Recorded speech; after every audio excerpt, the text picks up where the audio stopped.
Alright, what's going on everybody? It's your bro, hope you're doing well, and in this video I'm going to help you get started with HTML, so sit back, relax, and enjoy the show.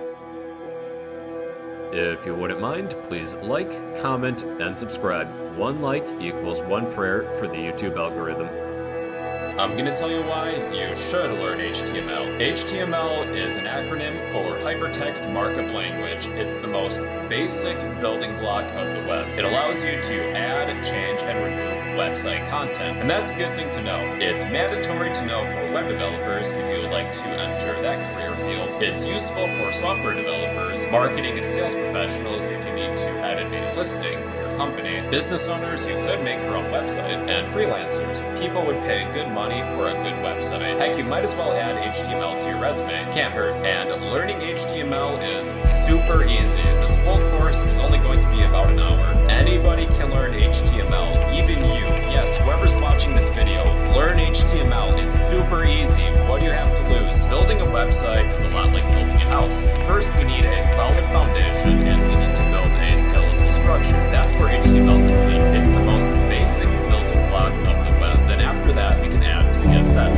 CSS is cascading style sheets. With CSS, we can style, color, and change the appearance of a web page. And lastly, there's JavaScript. JavaScript adds functionality to a web page. So in a house, this could be like plumbing, heating and air conditioning, and electricity. So it adds functionality. And when you combine these three levels, you have a good functioning web page. But you need to start somewhere, so that's why you're going to learn HTML first. What will you need? You'll need a web browser. Use whatever web browser that you like, just please do not use Internet Explorer. And we'll also need a text editor to write HTML code. You can use VS Code, Sublime Text. Heck, you can even use Notepad, but I prefer VS Code, so I'll show you where to download that. Head to code.visualstudio.com and download the correct version for your operating system. I'm running Windows, so I'm going to install the Windows version. Then I will open Win-Done, accept the agreement.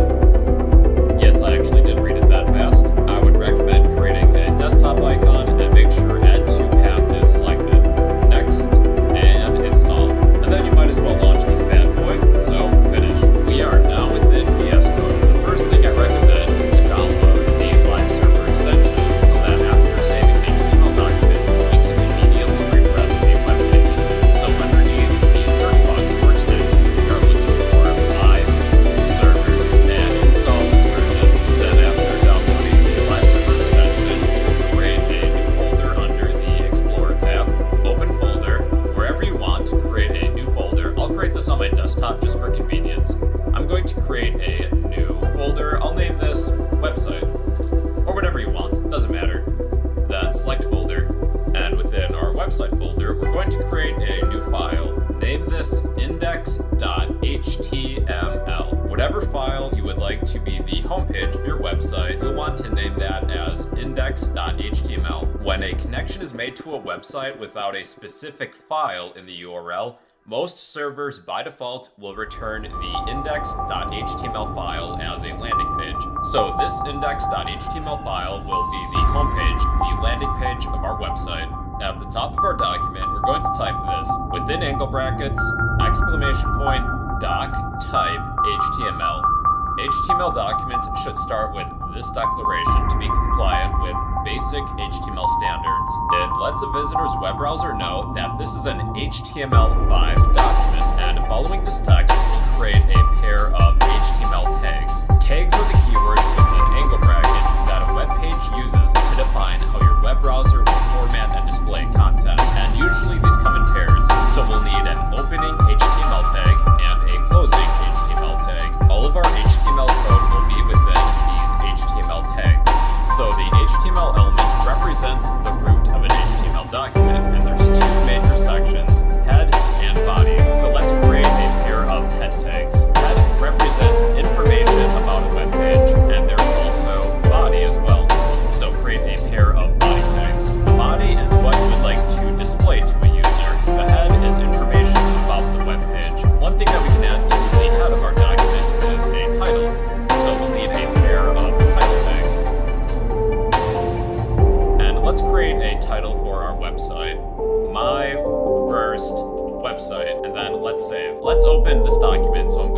right-click, open with Live Server. So the title of this web page is My First Website. And you may have noticed that this web browser was opened with Edge, so you can actually change that to a different web browser, and here's how. Go to File, Preferences, Settings, underneath Extensions, head to Live Server Config, Custom Browser, and select a web browser of your choosing. So right-click, open with Live Server, and we are now using a different web browser. So I'm just going to put my web browser and VS Code side by side. Now let's add some text to the body of our web page. Type whatever you want. I like pizza. Then I'm going to save. There we go. We added some text to the body of our HTML document, and we can also use a pair of header tags. So surround some text with H1. This is the largest header tag, and then make sure to close it afterwards. Okay, so then we have H2, which is smaller. We have H3, H4, H5, and the last one is H6. So if you need some sort of title for your web page, you can always place some text within a pair of H1 header tags. Before I discuss P tags, we should discuss what elements are. Elements embody the opening tag, any content within, and the closing tag. So for example, this is a opening title tag and a closing title tag. And all of these together, including any content within, is known as the title element. So that's the difference between tags and elements. Tags make up a portion of elements. And with that out of the way, we can move on to paragraph elements. Paragraph elements are made up of P tags. We need an opening P tag and a closing P tag. And we can type some text within these paragraph tags. This is some sample text. Browsers automatically add a blank line before and after any paragraph elements. Also, if you need some longer sample text, there is a shortcut. Type lorem, then tab, and that will create some sample text for you. And let's create another paragraph element. So we need an opening P tag and a closing P tag. I would like some more sample text. I will type lorem, then tab, and we now have two paragraph elements. If you need a paragraph of information to display with blank lines before and after, you can always surround some text within a pair of P tags. Now there's also a BR element, and these do not need closing tags, it's only an opening tag. Wherever you would like to add a line break, just add a BR element. So let's say I would like to space out these header tags. Well, I can add a line break between each of these. If you ever need a line break, just use a BR element. And like I said, there's no closing tag with these elements. There's also an HR element, and I do not mean human resources, I mean horizontal. If you ever need to divide your page section by section, you can always add a horizontal rule. Let's say that we have a title to this web page. I'll create an H1 header tag. This is my website. And then I'm just going to close this. What if I would like to divide this web page section by section? I can always add a horizontal rule by using an HR element. And there is no closing tag with this element. You just type HR with an angle brackets, and this will divide a section of your web page and add a horizontal rule, which looks pretty nice. So that is the HR element. And the last thing we're going to discuss with this topic is comments. Comments will not be displayed within the body of your document. It's more or less a note for yourself or other developers. To create a comment, we need an angle bracket, exclamation point, and 2 dashes. And this will create the ending of your comment, which is an arrow pointing to the right. So anything between these 2 arrows will be a comment. I'll leave a comment for, I don't know, myself. This is the best website ever. So as you can see, this will not be displayed within my web page. It's basically used as a note for yourself or for other people looking over this HTML document. So yeah, those are comments. Well everybody, that is the basics of HTML. So yeah, if you liked this video, please give this video a thumbs up, leave a random comment down below, and subscribe if you'd like to become a fellow pro. Hey, what's going on everybody? It's your bro, hope you're doing well, and in this video I'm going to show you how we can have some fun with hyperlinks. Box should appear after you hover your cursor over this hyperlink. This takes you to Google.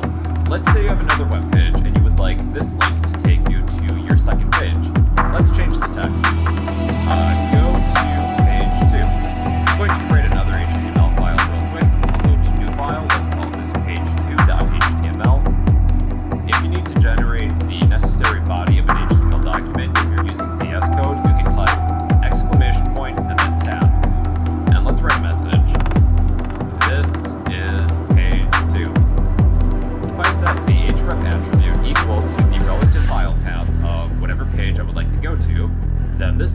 link will take me there. So these files are right next to each other, I only have to list the file name. So I would like this hyperlink to take me to page2.html. So if I click on this hyperlink, it will take me to my other HTML file.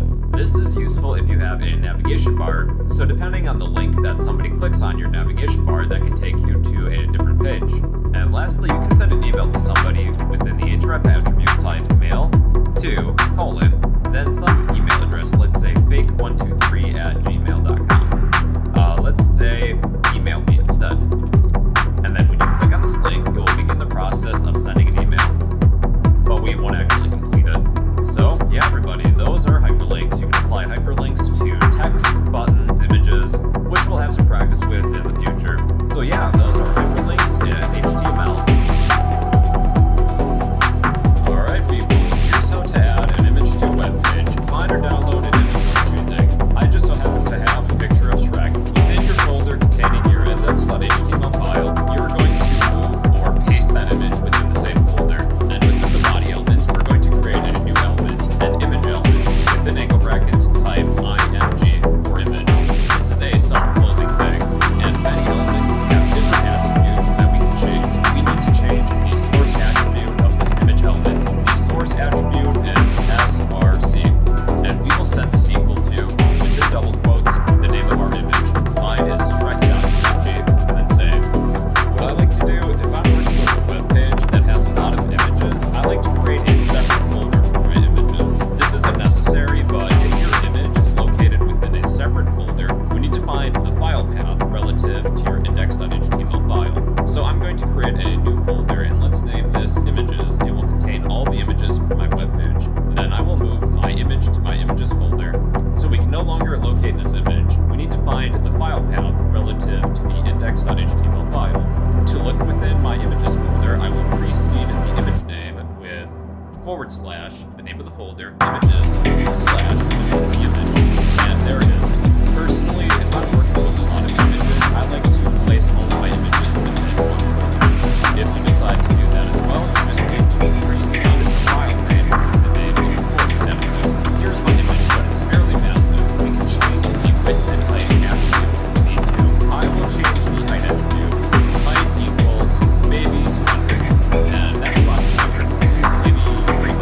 That's a little bit better. The height and the width will scale proportionally to each other. We can change them individually. Let's change the width.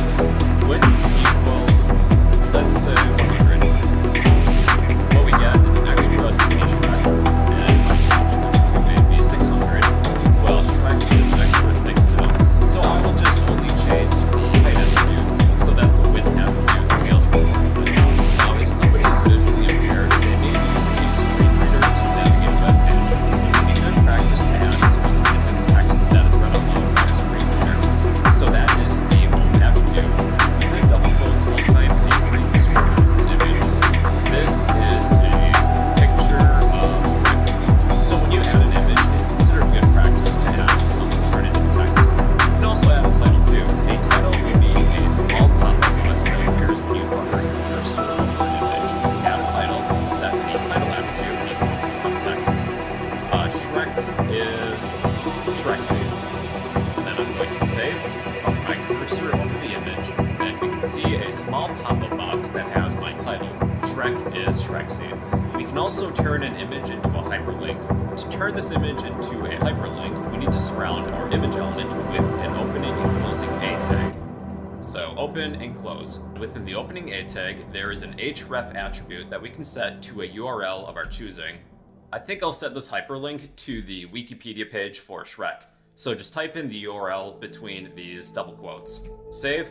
Then if I were to click on my image, this will take me to the Wikipedia page for Shrek, or some other URL depending on what you type here. So yeah, that's how to add an image to a web page. Within the body element, you need to add an image element, and then set the source equal to the image name. If you found this video helpful, please remember to smash that like button, leave a random comment down below, and subscribe if you'd like to become a fellow bro.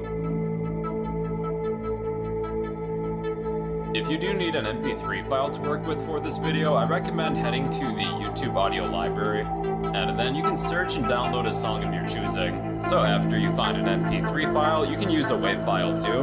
just drag and drop it to your folder containing your index.html file, and then we can head to VS Code. Now, to add audio to our webpage, we need an audio element. So, within angle brackets, audio, and list the source equal to the name of your MP3 or WAV file. We're going to need some controls, so this is a Boolean attribute. We don't need to set this equal to anything. It's either true or false. And to set it equal to true, you just type the name of the attribute. So within the audio element, type controls. And up top here, we have our controls for our MP3 file. With these controls, we can play some audio file of our choosing.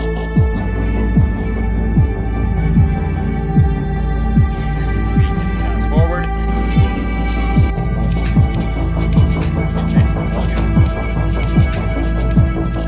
And we can view. Here's a couple other Boolean attributes. We can have our audio autoplay by using the autoplay Boolean attribute. If you would like this to be muted originally, type muted. So this is playing, but you can't hear it because it's muted. If you need this to loop, just type loop. Yep, and it's looping. You can have backup audio files just in case your web browser doesn't support a given format. So if you would like some backup audio files, we're going to change this around a little bit. So let's get rid of our source, and we'll create an audio closing tag. And we will create multiple nested source elements. Type source equals the name of one audio file you'd like to use primarily. If you have a backup, let's say we have the same song as a WAV file, we can do that too. If for some reason the browser you're using doesn't support these first two audio files, you can always display nested. This browser does not support HTML5 audio. So yeah, everybody, that's how to add audio to a web page. You just have to use this audio element and set a source equal to an audio file of your choosing. And there's a bunch of Boolean attributes that you can add too. If you would like some controls, if you need to set this to autoplay, if you need it muted, and if you need it to loop. So yeah, that's how to add audio to a web page. If you found this video helpful, please be sure to smash that like button, leave a random comment down below, and subscribe if you'd like to become a fellow pro. Alright, welcome back everybody. In this video I'm going to show you all how we can add a video to a web page. You'll need a video of one of these file types. When I was in Tokyo some number of years ago, I saw real-life Mario Kart racing down the street. So what I'm going to do is place this MP4 file next to my index.html file, and then with the VS Code we need a video element. And we will list the src attribute equal to the name of our file that we're working with. And in my case, it's racing.mp4. Now this video is massive, so let's change the width of this using the width attribute. Width equals, what about 500? That's a lot better. But we'll need some controls to actually play this video. I'm clicking on this and nothing's happening. Controls is a Boolean attribute. You only have to list the attribute name to add controls. There we go, we now have some controls. Now if you want this to play maybe in the background and you do not want controls, you can always set this to autoplay.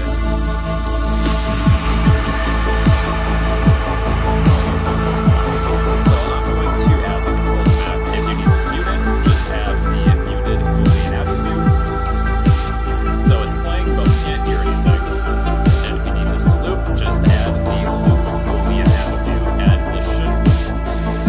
Yeah, there it is. Here's another thing that we can try. Let's get rid of our source attribute. And we're going to create a video closing tag. And we will create nested sources within our video element.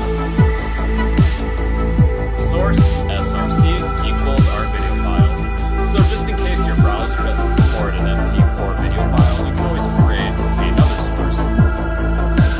Let's say that we have a web app file as a backup, just in case that this browser doesn't support an MP4 file. And if for some reason no other source can work, you can always add another. This browser does not support HTML5 audio. So you can write it either way, but if you have multiple sources, you can always have backups just in case this primary source doesn't work. So yeah, everybody, that's how to add a video to a web page. If you found this video helpful, please be sure to smash that like button, leave a random comment down below, and subscribe if you'd like to become a fellow pro. Alright, welcome back everybody. So in this video I'm going to show you all a few useful text formatting tags that you may be interested in. We'll need some sample text to work with. This is normal text. We'll create additional lines of text, so I'm going to surround this text with a pair of paragraph tags, just so that when we add additional text, they will be added to a new line. Let's copy this line and paste it 9 additional times, let's say.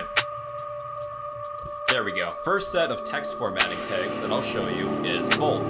Any text that you need to bold, just surround that text with a pair of B tags. We need an opening B tag and a closing B tag. This is normal text, and you can see that the word normal is bold. Let's change that to bold, just so that it's more descriptive of what it does. Okay, so any text you need bold, just surround with a pair of B tags. The next set of tags is italic. Surround any text that you need italic with a pair of I tags. This is italic text. We have big. This is big text. We have small. This is small text. Sub for subscript. This is subscript text. Superscript. The tag name is sup, like you're saying sup to somebody. This is superscript text. We have inserted. Inserted is just underlined. INS inserted. This is inserted text. There's deleted. Deleted will create a line through some text. This is deleted text, and there's one more it looks like, I miscounted. There's also marked, so we use a pair of mark tags. Any text that is marked is highlighted. So yeah, those are a few text formatting tags that I thought you should know. If you found this video helpful, please be sure to smash that like button, leave a random comment down below, and subscribe if you'd like to become a fellow bro.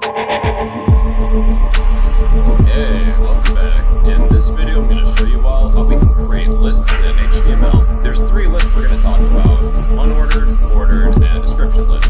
Let's begin with unordered lists. To create an unordered list, we need a pair of UL tags for an unordered list. And between these UL tags, we can create individual list items.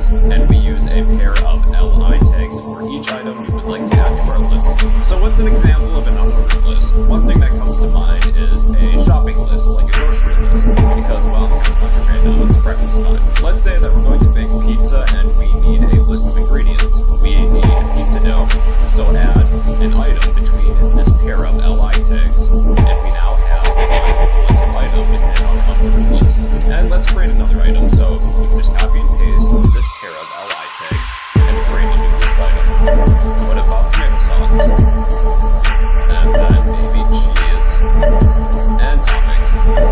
Point being, to create an unordered list, you need a pair of UL tags, and with each list item you'd like to add to your unordered list, you just place this in a pair of LI tags for the list item. An ordered list is very similar, except we use OL tags.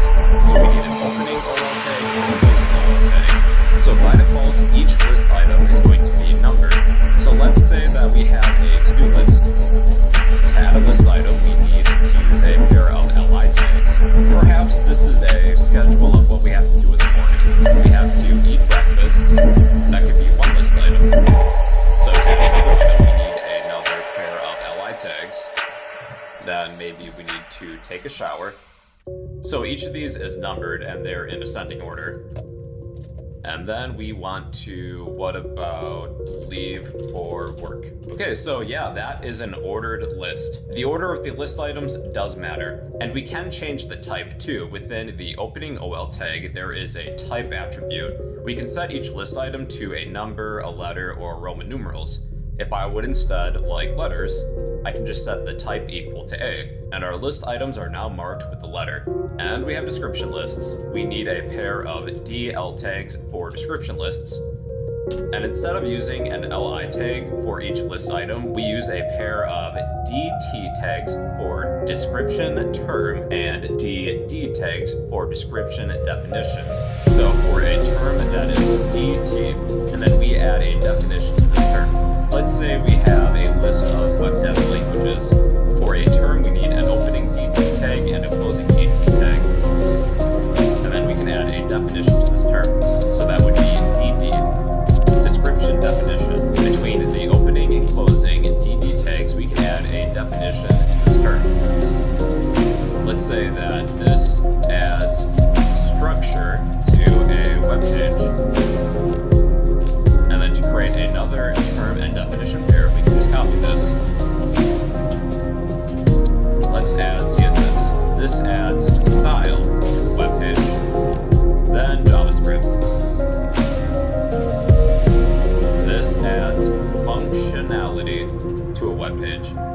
description lists, each list item is a pair of terms and definitions. The last thing I'm going to show you, you can create a nested list within a list. So let's say I would like to add a sub-list of individual toppings to our unordered list. Within the list item, we just create a new list. Let's say that I would like another unordered list. So I need a pair of UL tags. And what are some toppings we can place on a pizza? So we need a list item. What about pepperoni? So we have a sub-list going. If you take a look on the webpage right now, then maybe, what about mushrooms next? I like mushrooms. And peppers, I guess. Alright people, those are how to create lists. There's three types: unordered, ordered, and description lists. You just use a pair of appropriate tags depending on the list you want to use. So yeah everybody, that's how to create different lists in HTML. If you found this video helpful, please remember to smash that like button, leave a random comment down below, and subscribe if you'd like to become a fellow pro. Hey, it's Bro, hope you're doing well, and in this video I'm going to show you all how we can create a table using HTML. So sit back, relax, and enjoy the show. Hey everyone, I'm going to show you all how we can create a table using HTML. Let's say that we have a store, not an online store, but a brick and mortar store, and our job is to create a table of the hours of operation for our store, which we can best represent with a table on our website. So to create a table, we'll use a pair of table tags. There's an opening table tag and a closing table tag. To add a row to our table, we can use a pair of TR tags or table row. And let's say that we'll have two rows, one for the days of the week and the other for the hours of operation. So within this first row, let's add some headers using TH tags or table header. And I'll list the days of the week. So we have Sunday through Saturday. So to add another header, just use another pair of TH tags. Sunday, Monday, Tuesday, you get the rest.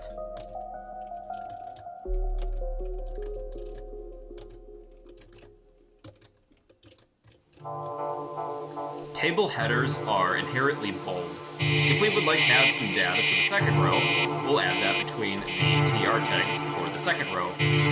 So we would like some data, which is TD. We need an opening TD tag and a closing TD tag for each cell. Let's pretend that our store is open Monday through Friday, 9 to 5, and closed on the weekends, Saturday and Sunday.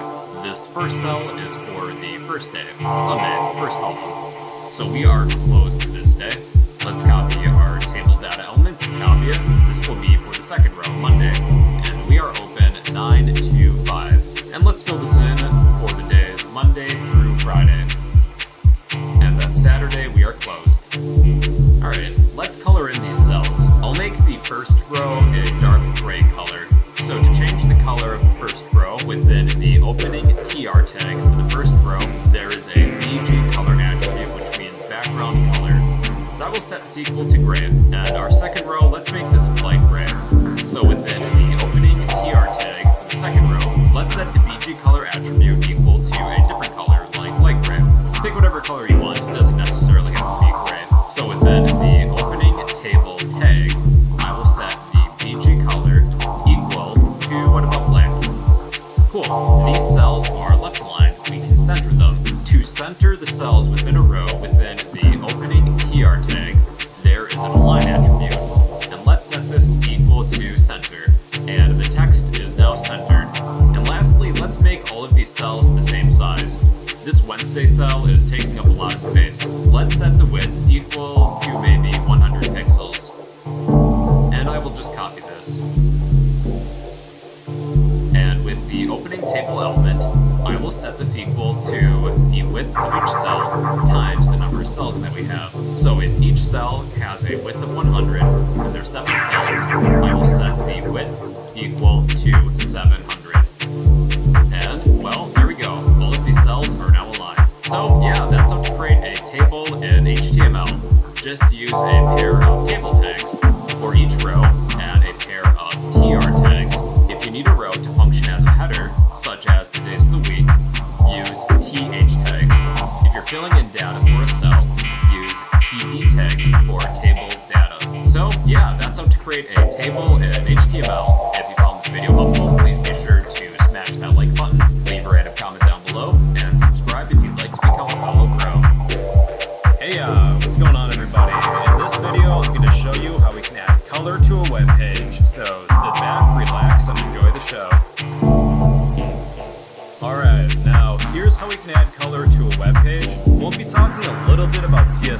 but we'll cover this more in depth in the CSS series. I thought this would be a good place for us to introduce colors because we'll be able to color things like buttons and forms and whatnot. Here's how to add some color to a web page. Within the opening tag of an element of your choosing, there is a style attribute, and within double quotes, we can add CSS properties. For my website, I would like to change the background color to black because I think it would look cool. So within double quotes, list the CSS property you would like to change. Background color. After the colon, you can either add a color name, RGB values, or hexadecimal values. Let's just say the color black. There we go, we can no longer see my website. Let's change the font color of these individual H1 header tags. Again, it's the same process as before. Style equals, within double quotes, list the CSS property you would like to add. I would like to add color this time to change the font color, and I will pick red. There we go. This time, let's use RGB values. So again, style attribute equals the CSS property you would like to change. To instead use an RGB value, type RGB parentheses. Then I would recommend looking up a color picker, and you can pick a color of whatever you would like. What about blue? Perhaps that shade blue. So RGB values are in a group of 3, a triad. So I will copy these 3 numbers and paste them within the parentheses of RGB. And this second H1 header tag is now that specific shade of blue. I tend to prefer to use RGB values or hexadecimal values over color names because you have more variety. Now let's use hexadecimal values. Style equals the CSS property of color. So hexadecimal values always start with a hashtag. What about green? So we'll have red, blue, and green, and I will copy this number. They are in groups of 6, and well, yeah, it's green now. Cool, right? Okay, now let's change both the font color and the background color of this paragraph. Within the opening tag of this paragraph element, we will set the style attribute equal to any CSS properties within double quotes. Let's change the background color first. Background dash color, colon space. I'll set this to dark gray, which is 222. Then to add multiple CSS properties, separate each with a semicolon. And this time I will change just the color, and I'll use the same shade of green. All right, well, there we go.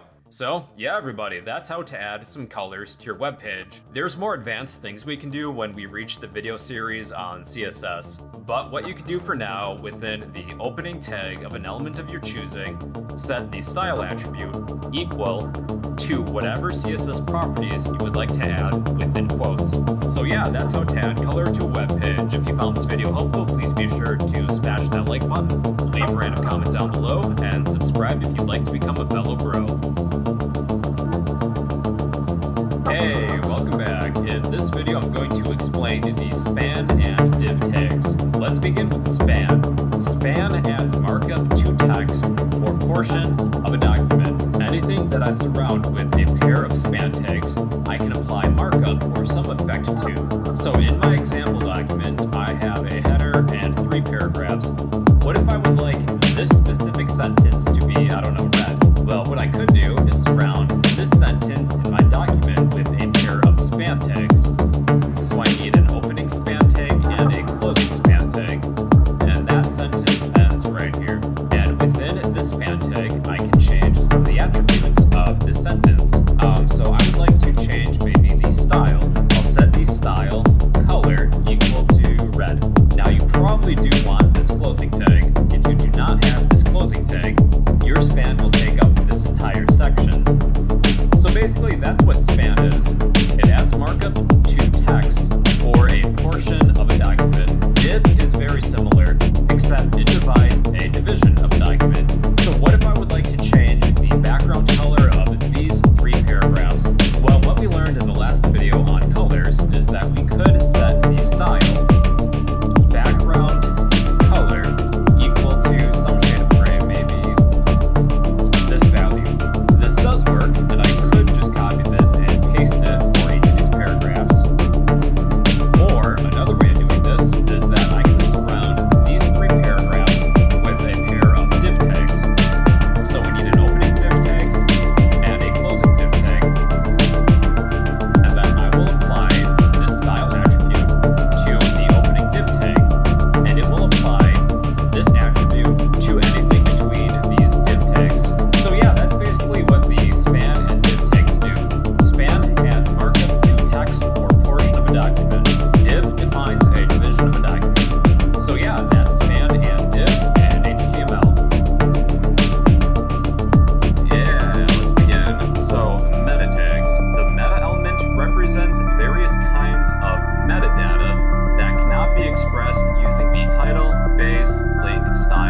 JavaScript elements.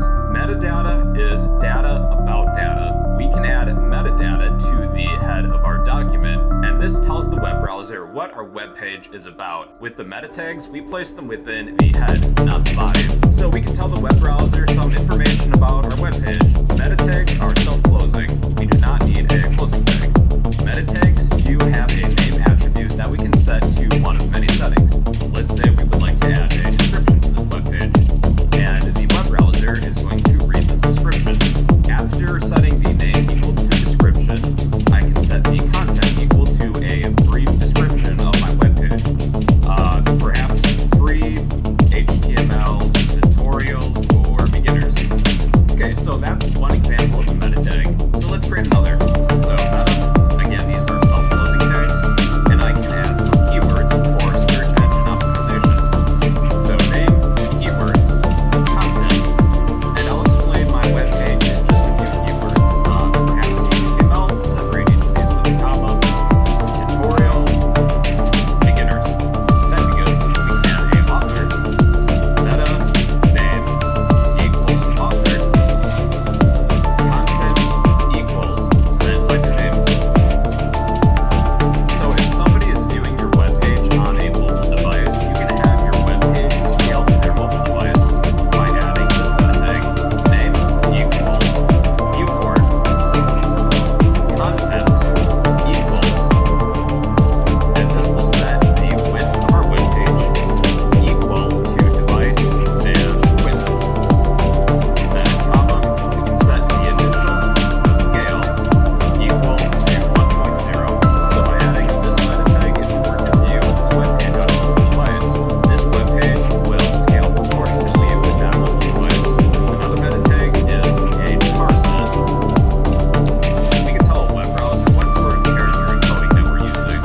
So authors are encouraged to use UTF-8 or Unicode. So if you want to use basic ASCII encoding, you would write ASCII here, although that's discouraged. Authors are encouraged to use UTF-8 or Unicode. Alright, the last thing I'm going to show you is that we can set our web page to automatically refresh after a given amount of seconds. So meta http-equip is the attribute name equals refresh, and the content equals how many seconds you would like to wait to have your browser refresh. Perhaps 30. Okay, so I'm going to open this with live server. So if I set this to 30 seconds, it's not going to be that visible. You're going to have to wait until we see this refresh. Let's set this to something more drastic, like 2 seconds. Let's bring this up. Yep, see, it's refreshing every 2 seconds. But let's set that back to 30. 2 seconds was just an example. So yeah, those are meta tags. They represent metadata. Metadata is data about data. By adding meta tags, we can tell a web browser information about our website, such as a brief description, keywords, author. We can set the viewport for mobile devices. You can set a refresh rate, stuff like that. And then be sure to add meta tags to the head element of your document. So yeah, those are meta tags. If you found this video helpful, please remember to smash that like button, leave a random comment down below, and subscribe if you'd like to become a fellow bro. Hey, what's going on everybody? It's your bro, hope you're doing well, and in this video I'm going to explain how we can use iframes to embed web pages and other documents within your website. So sit back, relax, and enjoy the show. Hey, welcome back. Iframes. The iframe element is used to embed content from another source into an HTML document. They're commonly used for advertisements, and they're easily abused with many hacking techniques. So basically, using an iframe, we can embed another web page within our web page, or we could embed our current HTML document with another HTML document. Here's how we can create an iframe. This is a self-closing tag, and we set the source equal to, this can be an external website, such as a URL, or we can place a relative file path to a file of our choosing. So this doesn't work with many websites, and I'll demonstrate that. So let's set the source equal to google.com, and then save and reload. So google.com refused to connect. That's because a lot of major websites have disabled the use of iframes. Since we're embedding another web page within our web page, a common hacking technique is that you can have this embedded web page take up the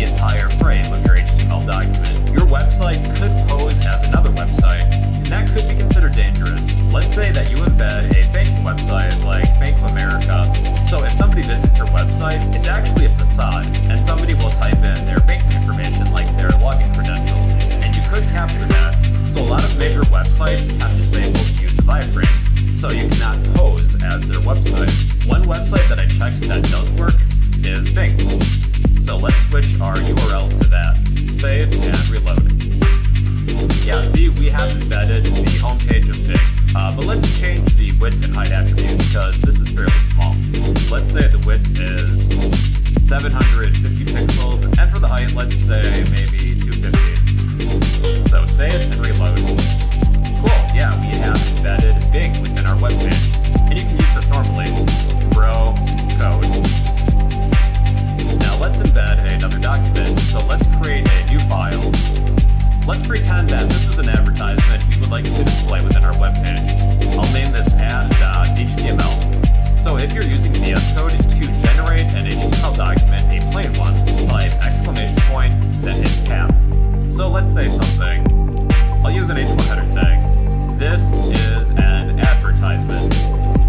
And then close it. Let's change the background color too, using the style attribute.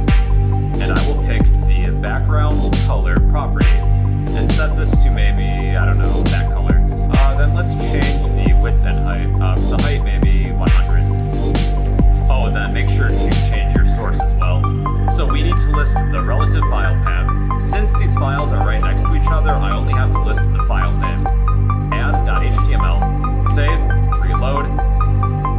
Cool, and there is my fake advertisement. Embedded pages do have a border. This is how to remove that. Set the style attribute equal to the border CSS property and set this to 0. So I'm going to save, reload, and this no longer has that border. So yeah, everybody, those are iframes. They're used to embed content from another source into an HTML document. They're useful for advertisements, and they're easily abused with a lot of hacking techniques. So yeah, those are iframes. If you learned something new, be sure to smash that like button, drop a random comment down below, and subscribe if you'd like to become a fellow bro. What's going on, everybody? It's Bro, hope you're doing well, and in this video I'm going to show you how you can create a button using HTML. So sit back, relax, and enjoy the show. Hey, in this video I'm going to show you how we can create buttons using HTML. We'll need a pair of button tags. There's an opening button tag and a closing button tag. Here's our button. Add some text between the button tags. We can add whatever text we want to the button, like click me. You can set this up as a hyperlink when you click on the button. To do so, just surround your button element with a pair of A tags. There's an opening A tag and a closing A tag. And I will set the href attribute of the opening button tag to a URL or relative file path of my choosing. To make this simple, let's set the URL to google.com. And then when I click on this button, it takes me to Google. You can disable a button by adding a disabled Boolean attribute to the opening button tag, and we can no longer click on this button. If you know a little bit of CSS, you can add some CSS properties directly to a button by setting the style attribute equal to and list some CSS properties of your choosing. Let's change the background color. You can pick a color name. You can use RGB values, or you can use hexadecimal values. I think I'll set this to a dark gray color, so maybe 6 threes. For RGB values and hexadecimal values, you can always use a color picker online. So if you would like to add multiple CSS properties, separate each CSS property with a semicolon. And next I will change the color, that's the font color. And maybe I'll pick green. One color I like is 00FF00. That's just a bright green color. You can also round these borders too by using the border radius property. So again, separate each CSS property with a semicolon, and I will set the border radius property to 5 pixels just around the corners. Okay, cool. That's a pretty fancy looking button if I do say so myself, and yep, it still takes us to Google. Just by us using HTML, this adds structure to a web page, but it doesn't necessarily add functionality. That's where a language like JavaScript comes in. When we click on a some function from a JavaScript file. I'll show you how we can create a very simple JavaScript program, but of course we'll cover this more in the JavaScript series. So let's get rid of this hyperlink and have our button do something else. There is an onClick attribute that we can set to a JavaScript function. So we just place the name of the function between a set of double quotes. We haven't created a JavaScript function yet, but let's say that we'll have a JavaScript function named doSomething, and then follow that name with a set of parentheses. And let's create a paragraph element. And we will say hello, and then close it. With this paragraph element, I'm going to set the ID attribute equal to, let's say, test. Here's how we can code a very simple JavaScript program. We're going to create a pair of script tags. There's an opening script tag and a closing script tag. And within the script, I will say function do something, parentheses, curly braces. So this function will perform some subsection of code. So when we click on our button, what do we want this program to do? We will take document.get element by ID, parentheses, list the ID of our paragraph element, test dot inner HTML, and I will set this equal to goodbye, then add a semicolon at the end.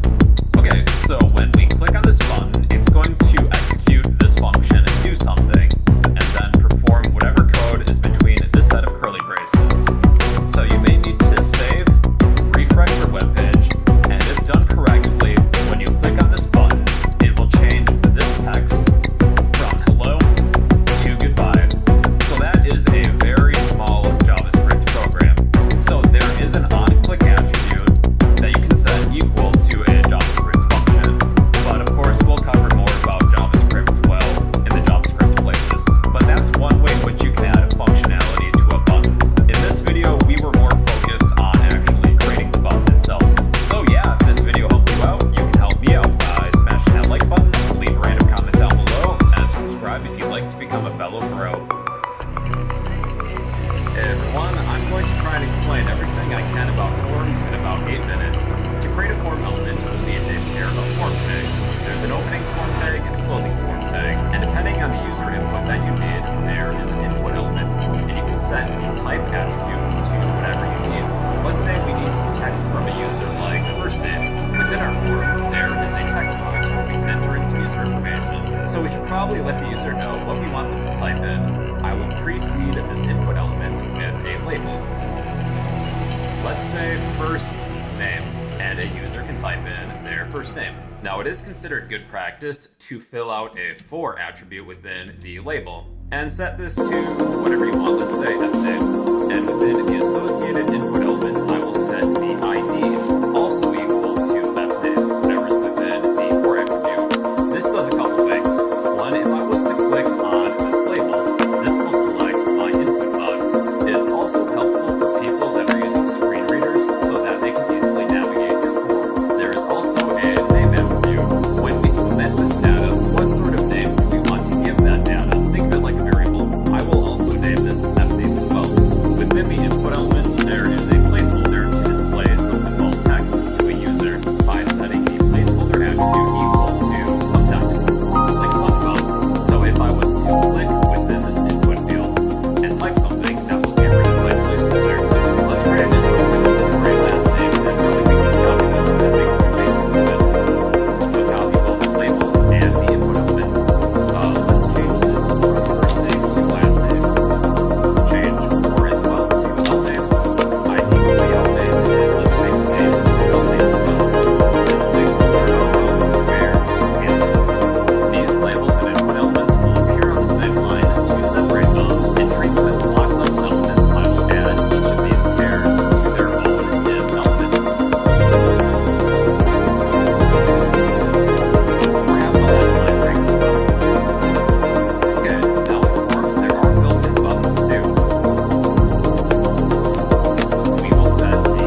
text input elements, just because I think we have the hang of the general context of input elements.